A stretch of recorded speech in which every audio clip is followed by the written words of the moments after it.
این روزها روزهای نزدیک به 40 پدیده بی‌نظیر و بی سابقه‌ای هم در این سالهای اخیر به وجود آمده است و اون پیاده روی میان نجف و کربلا یا بعضی از شهرهای دورتر از نجف تا کربلاست، بعضی از بصره، بعضی از مرز، بعضی از شهرهای دیگر پیاده راه میافتند و حرکت میکنند. این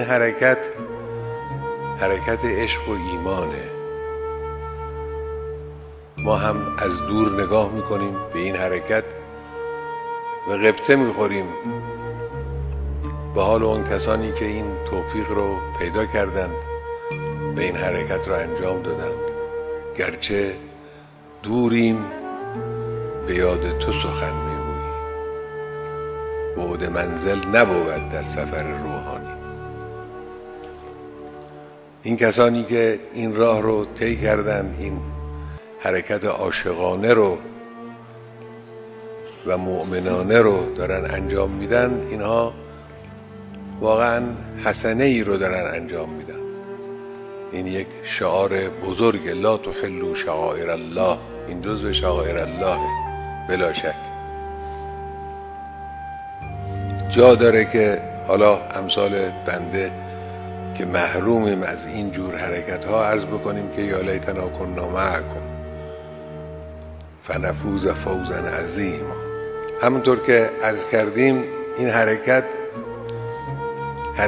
عشق و ایمانه، هم در اون ایمان و اعتقاد قلبی و باورهای راستین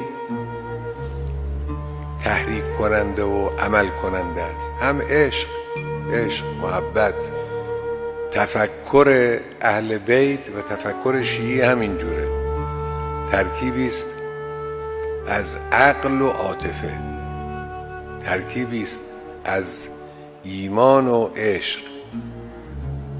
ترکیب این دو، این اون چیزیه که در سایر فرق اسلامی خلأ اون محسوس است. سعیم میکنن گاهی به یک نحوی این خلأ رو پر کنن، نمیشه. کی مثل خاندان پیغمبر این عناصر برجسته، ممتاز، نورانی، ملکوتی وجود داره در بین معتقدات شعب دیگر اسلامی که اینجور مردم به اونها عشق بورزن، با اونها تعامل کنن، با اونها حرف بزنن، با اونها سلام کنن و از اونها انشاءالله جواب بشنون. کی دیگه وجود داره؟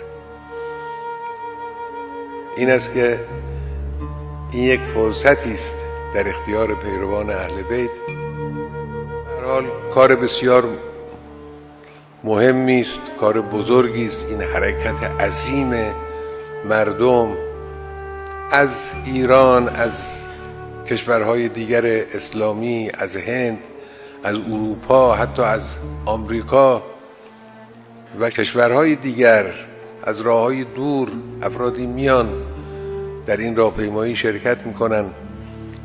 2 روز 3 روز بیشتر کمتر در این راه پای پیاده حرکت میکنن. مردم عراق هم انصافاً با کمال بزرگواری و محبت پذیرایی میکنن از اینها. خیلی حرکت عظیم و پرمعنا و پرمغزی است و کسانی که موفق میشن باید مغتنم بشکنن.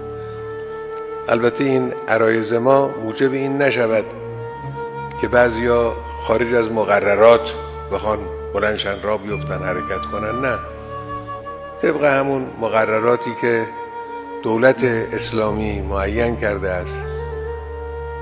دوستان ما در دولت خب نشستن فکر کردن، مقرراتی، ضوابطی برای این کار در نظر گرفتن. این ضوابط حتما مراعات بشود، جوری نباشد که کسانی خارج از این ضوابط بگن بریم همطور حرکت کنیم، سر به بیابون بگذاریم مثلا بریم. اینجوری مطلوب نیست. این ضوابط رو حتما بایستی رعایت کنیم. انشاءالله موفق و مؤید باشید.